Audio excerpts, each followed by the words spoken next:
I don't know how to describe all the effort you've put into kind of creating your bridge housing plan for the county. And I wanted to have Dignity Moves on here because that gives you the real practical look of what bridge housing does for, I mean, what I've really appreciated about Dignity Moves and the whole strategy the county and the city have put together, connected with the NNC and a mapped region, is we are successfully seeing people from the downtown area that it was very difficult to figure out a solution for them moving indoors, and now moving. Next stage is, of course, housing, but it is a major step for them for wellness. And so your plan kind of describes how this can be done across the county. And so I'm really excited for having you on board and to share that with us. So I'm going to hand it over to you. This is being recorded, so we will also push this out to all of our partners. They'll probably post on social media, but Gord, you have the microphone. All right. Well, thank you, Jeff. It's great to be here at your final meeting, and welcome, Catherine, to your first meeting. Really excited about the future of SB Act, and Jeff, you know how much you will be missed. So, this presentation, I've done a fair amount of work on it, and as you probably know, you share presentations with friends, and the first thing they ask you is, well, who's your audience? And I tell them, anyone, everyone, anyone who will watch it, okay? And they say, well, what exactly do you want? And I say, everything. I want everything that will end the problem of individuals who are struggling on the street, living on the street. And you'll see in the presentation, the how is really all about consensus, which I think is the answer to our problems and really has been the reason why we haven't been more successful in the past. So there's a lot in this program, and just to fit it in 20 minutes, and I did my best to reach out, and some of this is for lay people, and some of this, you're experts. So just you have more time if you want more time. I don't want to rush you. So no, actually, I'm just going to roll my presentation, which is PowerPoint lets you record it. So I want you to see the exact presentation that I'm making to other people. It's easier probably on you as well as it is on me. In any event, I just need a little housekeeping. I need to say that I sit on a number of public and private boards and committees, and this presentation has no association with any other agencies other than my association with the DA's office. So I am going to share my screen and roll it, and I'll be here for questions afterwards.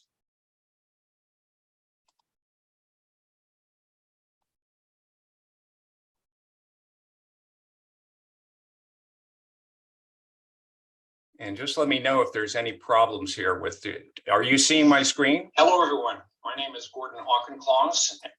Can you see my screen? Yep. Okay, great. Thank you. And I'm a retired assistant district attorney.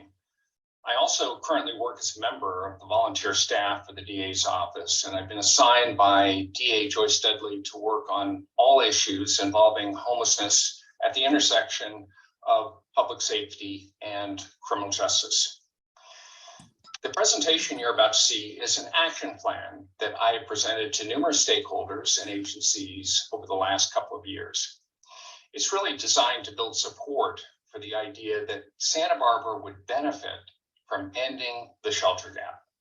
In other words, creating sufficient, dignified, and affordable shelter for those who currently live on the streets.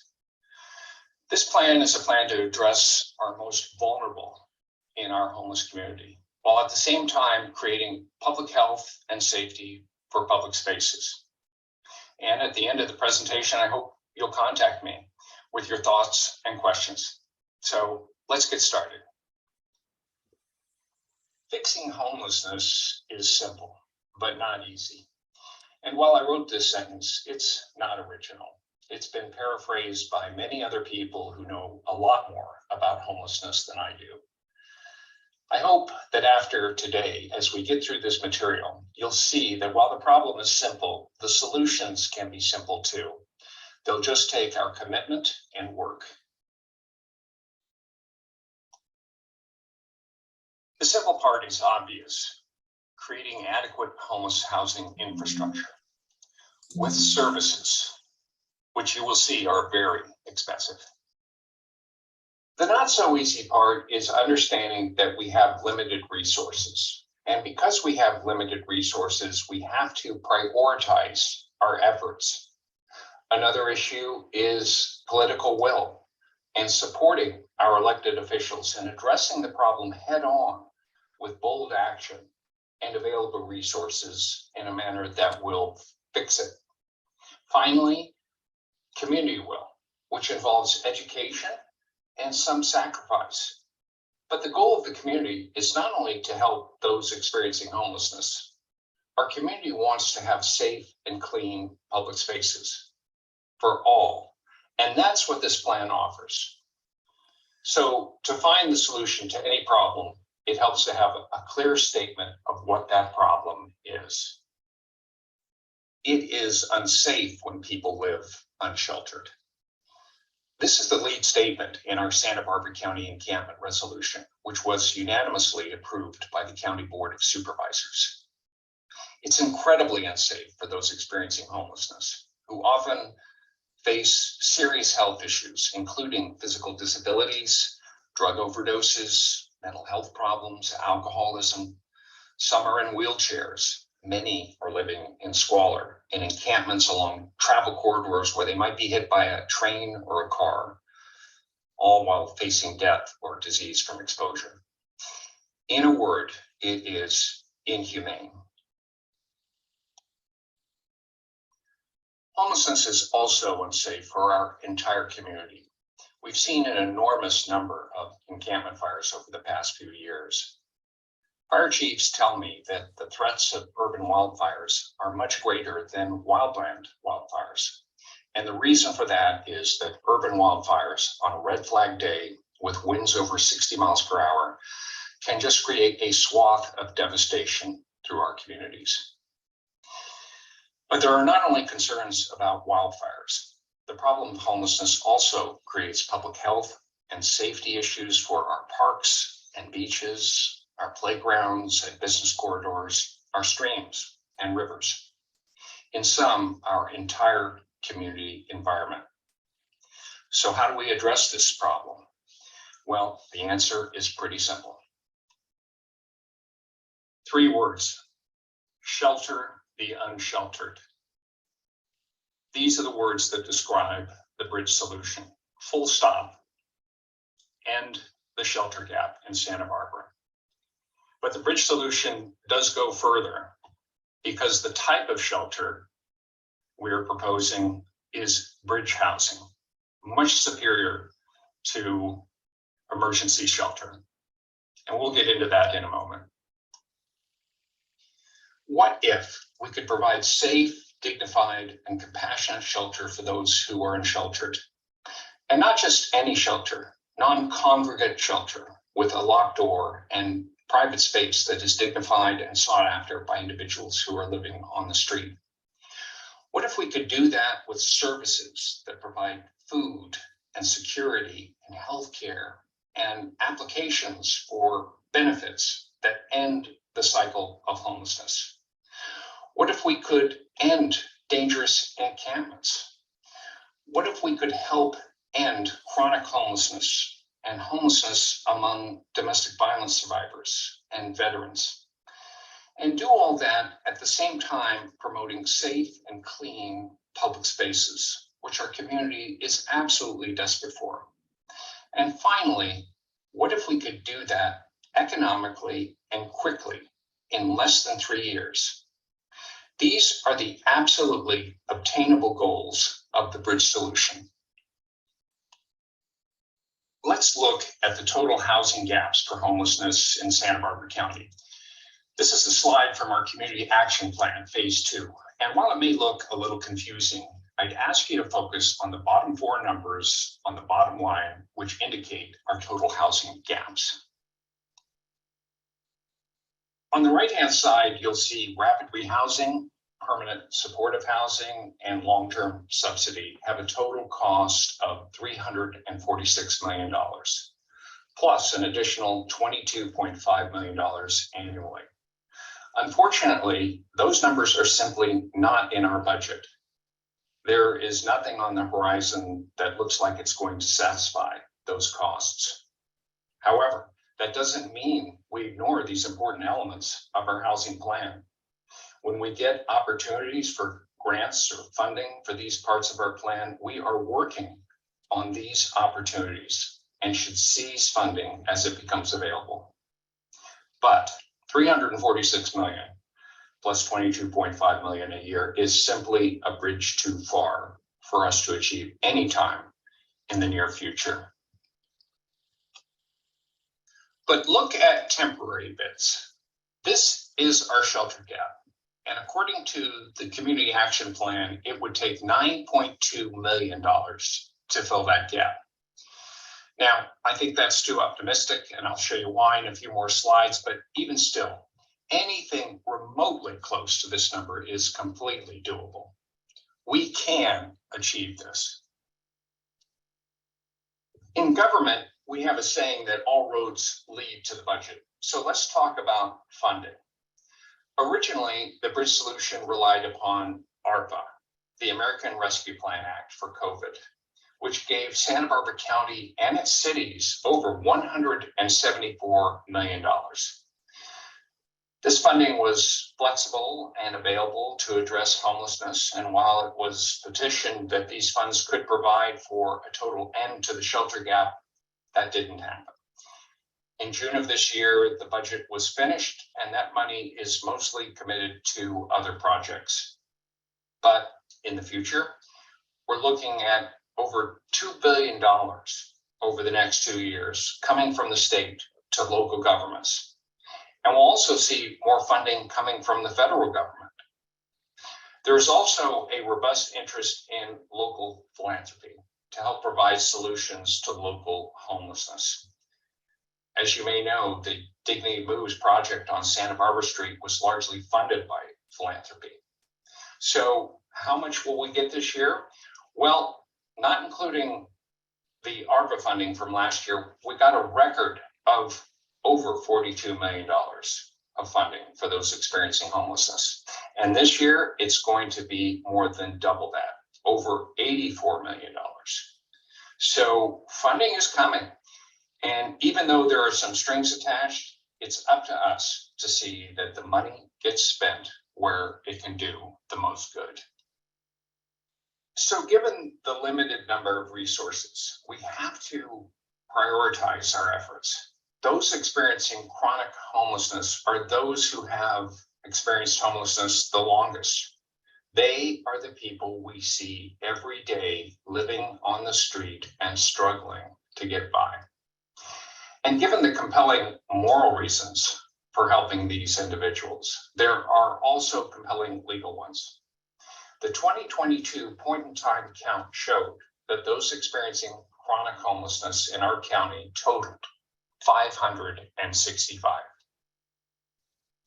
In addition to those experiencing chronic homelessness, domestic violence survivors, especially women who are incredibly vulnerable when they are unsheltered, need priority with respect to housing. Priority for domestic violence survivors and those experiencing chronic homelessness is not only the right thing to do, it is codified under California's Housing First Code of Regulations under Title 25, which provides that priority access for housing is for unsheltered people with the most urgent and severe needs, including domestic violence survivors and those who have the longest time homeless. In other words, the chronically homeless.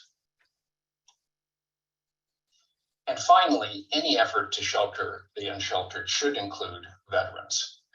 In our 2022 point-in-time count, it was revealed that there are 117 veterans experiencing homelessness in our county. This number is down from over 200 in 2020. So we're doing better with veterans, but veterans still need our help. And many are chronically homeless, and many are disabled.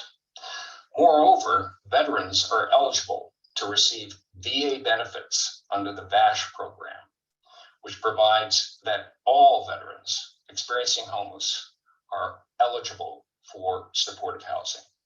We absolutely have to seize this opportunity for funding from the federal government for these 117 veterans in our county. We've had some significant victories in closing the shelter gap in the last couple of years. Hedges House of Hope in Isla Vista now houses 40 to 50 individuals.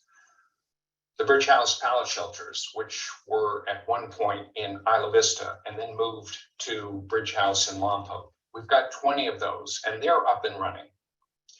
Dignity Moves, which recently opened on Santa Barbara Street, has 35 units, but we still need 300 to 400 more units to close the gap. And the best way to do that with urgency and to do that quickly and effectively and economically is with quick build manufactured tiny homes or sprung structures. This is a picture of our pallet shelter tiny homes when they were in Isla Vista. This slide shows you the Dignity Moves project. Dignity Moves units have exceptional quality, and it is the same type of unit that's being installed on Santa Barbara Street. While these units may cost a bit more, I have visited this site more than once, and if you haven't been there, I hope you can do a tour. It looks fantastic, and there's a goal of creating a separate Dignity Moves project that's in the works for another 60 units. Another form of rapid build housing are sprung structures, as you see here. These are probably the least expensive of structures and some of the quickest to build. As you'll see in the text, what is a navigation center? Well, the goal of the bridge solution would be that all of these projects would be navigation centers in which individuals would receive services, benefits, and provided with navigation to housing, which could include reunification with families or local permanent housing as it becomes available. So the goal is that there's going to be a continual flow of individuals through these particular shelters. And ultimately, we should see the numbers go down in terms of the number of shelters we need. The good news is we can sell these structures, move them where they're needed, or even store them, offering a great deal of flexibility for the future. And we can't talk about new projects without talking about location. In Santa Barbara County, we have numerous city and county and state sites that are available that would be suitable for new projects involving bridge housing. This picture shows you an example of using the nooks and crannies, the unusual sites that are owned by government agencies in an effective way to create new projects. This one is in North Hollywood, and it was designed by an architect who did the work for free. We have architects who will work for us at no cost. Interestingly, this is also a project that was done with philanthropic funding. The Hope of the Valley Church funded this particular project that could provide housing for 40 to 70 people. So let's get down to the bottom line. What is the cost of closing the shelter gap in our county? Unit cost for these quick build structures is between $4,000 and $10,000. We have to add in sanitation and infrastructure costs, which can raise the price by $5,000 to $15,000 per unit. 300 units times a middle price of $20,000 equals $6 million. It's important to note that 300 units could house more than 300 people. Some will be couples, some will double bunk, and there will be flow. In other words, this is bridge housing where people will be moved into permanent housing as it becomes available. 3 years of permanent supportive services, $21 million, for a total cost of $27 million to end the shelter gap in our county. Totally affordable. And suppose the number is higher, say it's $30 million or $35 million. It is still a bargain when you consider the benefit. I couldn't resist putting a couple of slides of these structures, which are being donated to the county by the owner of a local resort. He has a number of these cabins that are on wheels and movable, and he's willing to give them to the county. These would be more permanent structures, but it could be a village. And we have some ideas about how this particular project could go forward. Here's a picture of the interior of one of these beautiful cabins.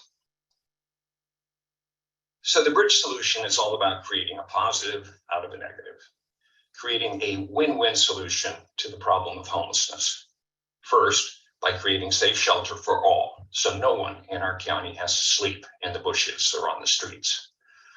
And second, for our community at large, preserving public health and safety, preserving public spaces and the beauty of our communities, and protecting our cities and communities from the risk of catastrophic wildfires. With respect to political and community will to end the shelter gap, it is growing. As I mentioned, I've made this presentation and shared my white paper on the subject to numerous stakeholders and individuals in our community, and the support has been astonishing. Rolf Gehling of the Rescue Mission, one of our local champions for those experiencing homelessness.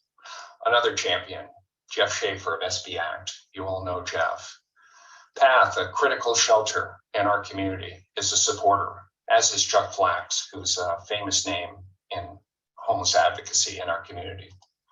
Mayor Randy Rouse, Sheriff Bill Brown, District Attorney Joyce Dudley, and recently retired Chief of the Police Department in Santa Barbara, Barney Malekian. Heal the Ocean supports this program, as does Eddie Taylor in Santa Maria, United Way Home for Good, the South Coast Chamber of Commerce, and Downtown Santa Barbara Organization. The National Alliance on Mental Illness, Lynn Gibbs, many of you know Lynn. There are county supervisors who support the idea, as well as city council members, and of course, Dignity Moves. So I'll be making this presentation to others as well, and I hope to develop the political and community will to get our entire county behind the idea that we can end the shelter gap, and we can do it quickly and effectively. We're also seeing a groundswell of support from Sacramento. Governor Newsom recently said, we've got to clean up those encampments. He said there is nothing compassionate about someone dying in the streets or stepping over someone on the streets or sidewalks. The mayor of San Diego is also in support of ending the shelter gap. As an attorney, I'd be remiss if I didn't discuss the constitutional rights of those experiencing homelessness.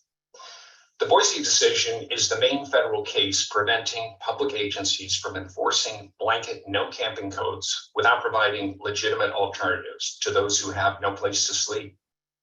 This case is continuing to evolve through the federal courts, but the most current case is the Los Angeles Alliance for Human Rights versus the City and County of Los Angeles. This is a lawsuit by community stakeholders against public agencies for failing to address the needs of those experiencing homelessness and the public. Importantly, the City of Los Angeles has settled on this case, agreeing to court-supervised steps to end the shelter gap. Now, the county is still litigating, and there are some appellate issues, but so far, the outcomes of the case provide that the government obligation to its people include safe sleeping and shelter for those experiencing homelessness, and safe and clean streets and public spaces. These are two sides of the same coin, and they are both the goals of the bridge solution. Finally, if not us, who? If not now, when? These are the words of federal judge David Carter quoting JFK in the Los Angeles Alliance case. I hope they resonate with you as much as they do me. Thank you for watching this presentation. If you have thoughts, ideas, or questions, I hope you'll reach out to me at the email address on this slide.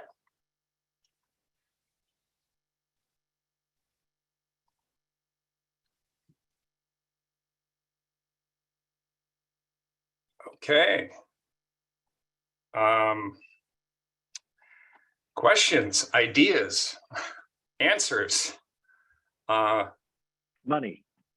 Money. Money. Yeah, let's talk money. Yeah, Yes. let's open it up. Go ahead. Well, so, I brought up SB Act, or not, excuse me, SB Act, the ARPA. I'm getting my acronyms mixed up. I brought up ARPA as, an example of something that was a possibility for our county to absolutely knock this out of the ballpark. So I think it's important to recognize that it's not as if there never was enough money or there isn't enough money. I mean, if you go back to our 10-year plan to end chronic homelessness, what happened? No funding. And, our county budget, if you look at the cities as well as the county, we're looking at, it's an annual budget of $2 billion. We're talking about 1.5% of 1 year to fix this problem. I'm not saying that we're going to use our general budget for this. I'm just trying to put it in perspective. But getting back to your question about money, Jeff, there is money coming. I mean, $84 million is a big sum. And I can tell you that I'm working on another project right now involving a gift of $3 million from philanthropists.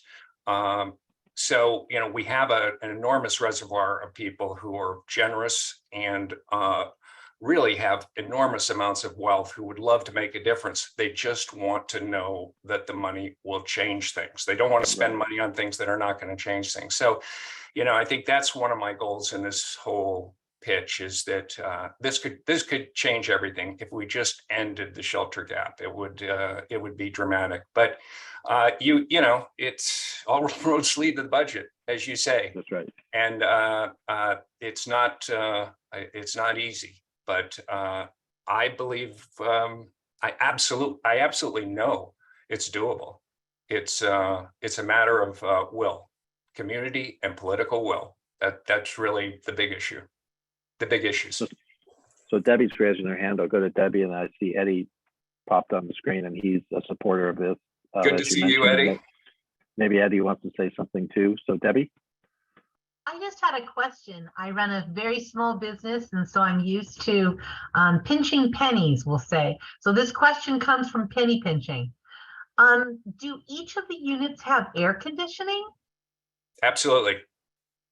Air conditioning and heating, yes. Heating, of course. Yeah.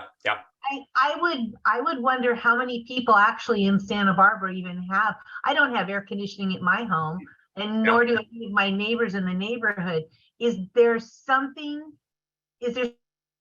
reason why we're installing the air conditioning in these units if money matters? Do you know where I'm coming from? I'm not trying to come from a heartless place, because I would love air conditioning too.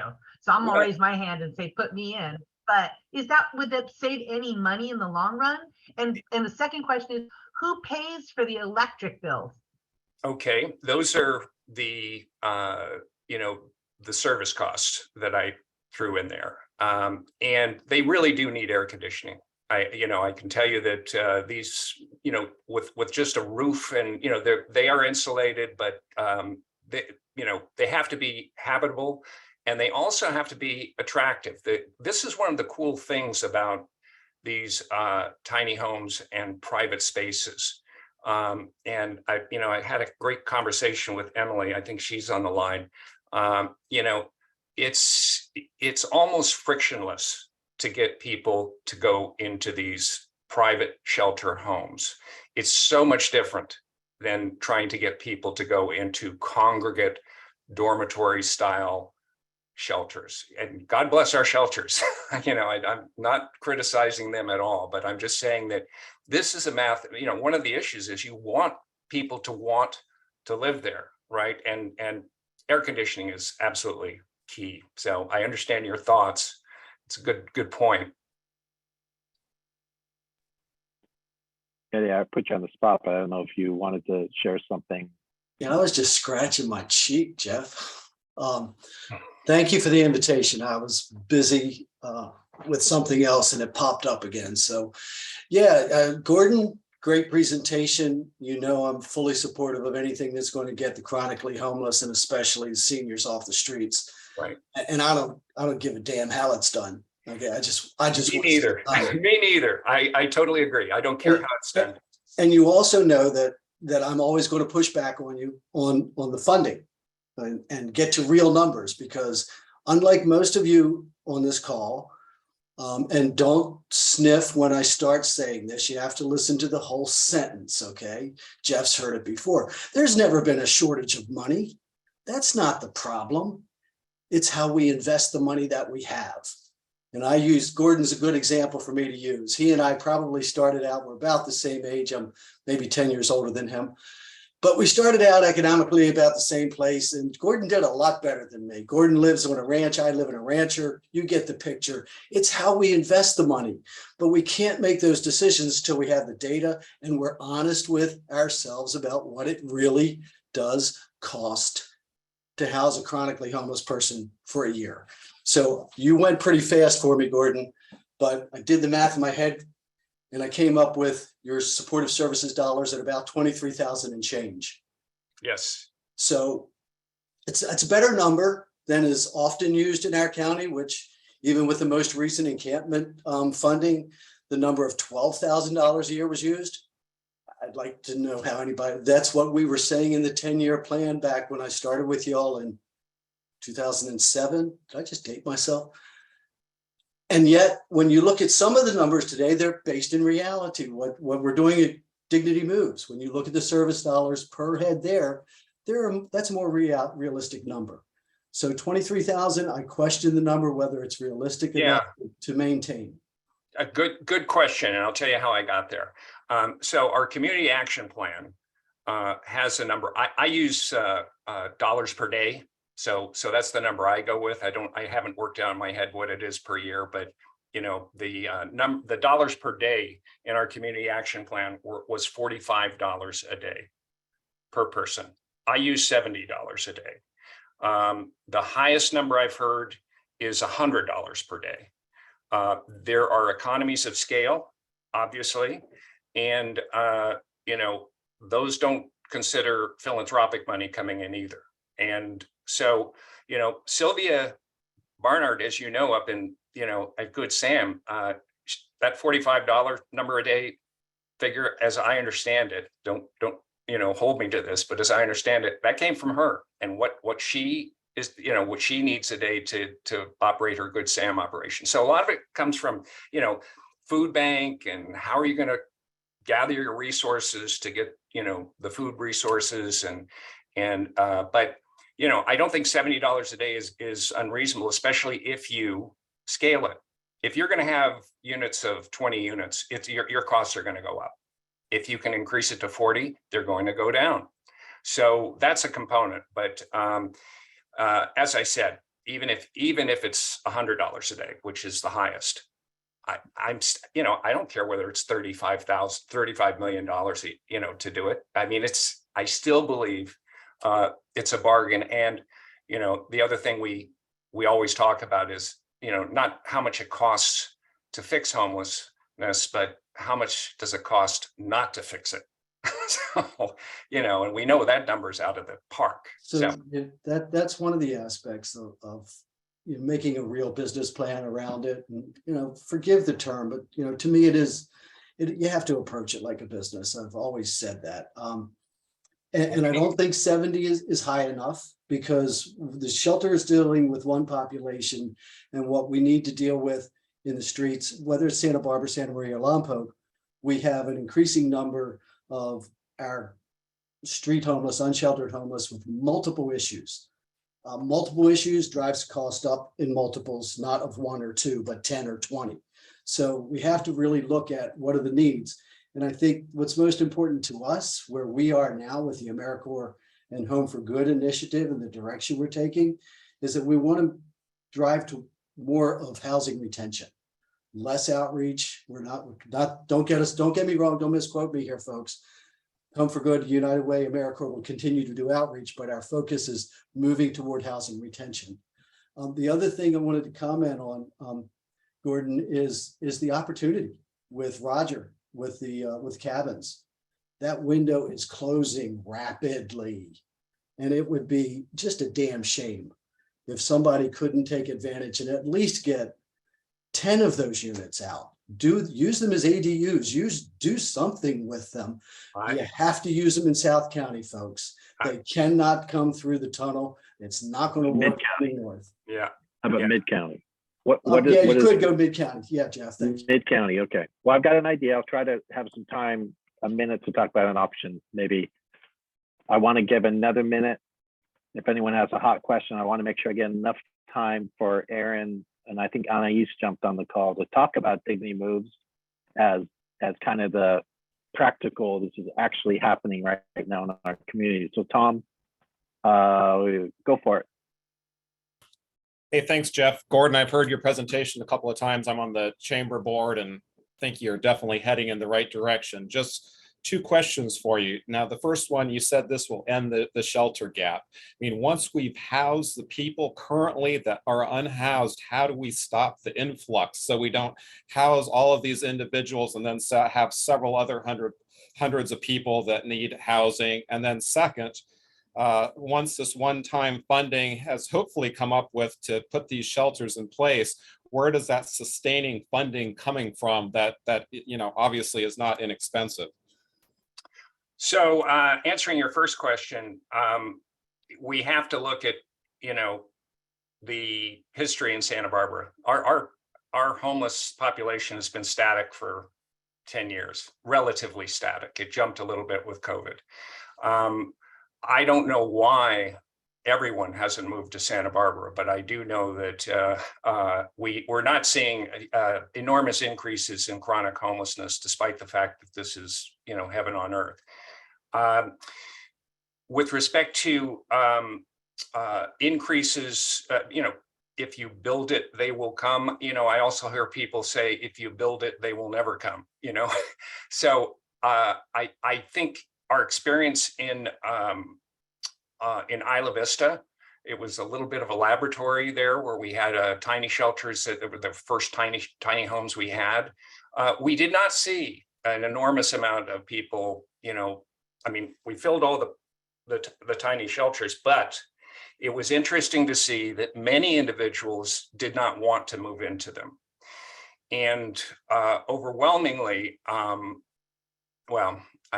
the impression is that I was told by many people they were often the bad actors, so to speak, the people who, you're not allowed to bring contraband or start a bicycle chop shop or do these types of things in these communities.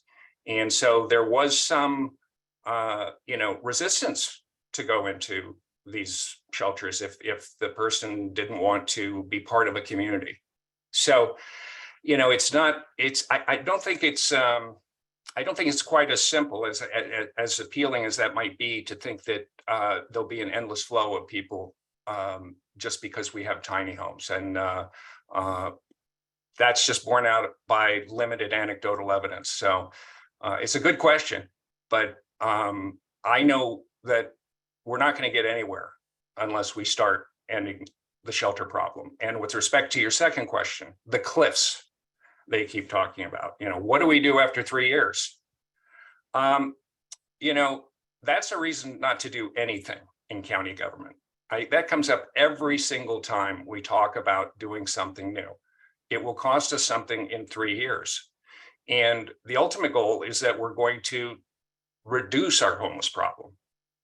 I think that's really the plan here is to win the battle of, people who are living unsheltered on the streets. So I may be a Pollyanna, but, my hope is that we're going to reduce the costs that we have with respect to this type of housing, if we just get ahead of it and, like I say, do bridge housing, where we're continually feeding people into voucher programs, into reunification, and many of them, believe me, many studies show that 40% will, when you end unsheltered housing, this is from the LA Alliance case, 40% left Orange County when they ended unsheltered housing. So A lot of moving pieces there in answer to that question, and it's a good question. Brad, it seems like there's still interest. So Tom, I'll throw it over to you, and then I'll try to get Aaron in, and then I want to make sure Catherine gets a moment to share a bit as she's taken over the reps and moving forward. So Tom. Appreciate it, Jeff. Just quick question, maybe I missed it. Is there some sort of vetting process for applicants to, specifically with Dignity Moves, because it's been up and running in my city? Or yeah, Tom, that's a really good question. And I asked that question actually just recently, because we have our coordinated entry system, which can be very complicated and, keep certain people in and certain people out. My information from Emily at Housing and Community Development is that this is considered emergency shelter. So it's not part of the coordinated entry system, and it gives communities, including the police department and people who are stakeholders trying to navigate people into housing. Yeah, it gives our community a great deal of flexibility in terms of who gets these units, and I think that's an important step. Sure. If I could follow up with one thing, do they? It comes with a set of CC&Rs, like you were saying, I'm assuming, to keep the people from hoarding bikes or copious amounts of personal property, to keep sort of a cleanly sort of a feel. Do they have standing, like, if they were to go through the eviction process, is it similar to, somebody who would have an apartment anywhere else in the city, or is it like a more fluid type situation? Well, it's fluid because we're learning as we go. I mean, Dignity Moves is a new project all over the state, and these tiny homes are, they're a new modality. But yeah, I think so far so good. I think we're managing the property issue pretty well. It was kind of a mess in Isla Vista, as you may know, but that's going to continue to be something we need to work on. But I think that one of the great things about these these groups is you do get a sense of community, and they do people start to enforce each other's rules, and there are eyes on to make sure that illegal activities and antisocial problems are not occurring.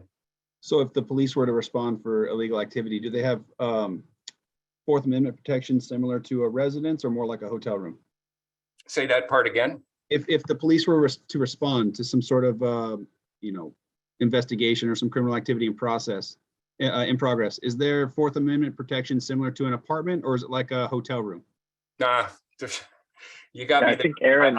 I don't know the answer to that, but I would say probably. Aaron's on the call here with Dignity Moves locally. He might be able to answer some of these more. Happy to. I'm sorry if it's too specific a question. No, it's a fair question. So yeah, I mean, these are individual units. They're not hotel rooms. I mean, we kind of operate that way, but I mean, it's an individual room. We have specific rights that the residents sign waivers. We can do searches, for pretty much anything, but for law enforcement coming in, it's going to be situational, but just anticipate that the Fourth Amendment rules would still apply.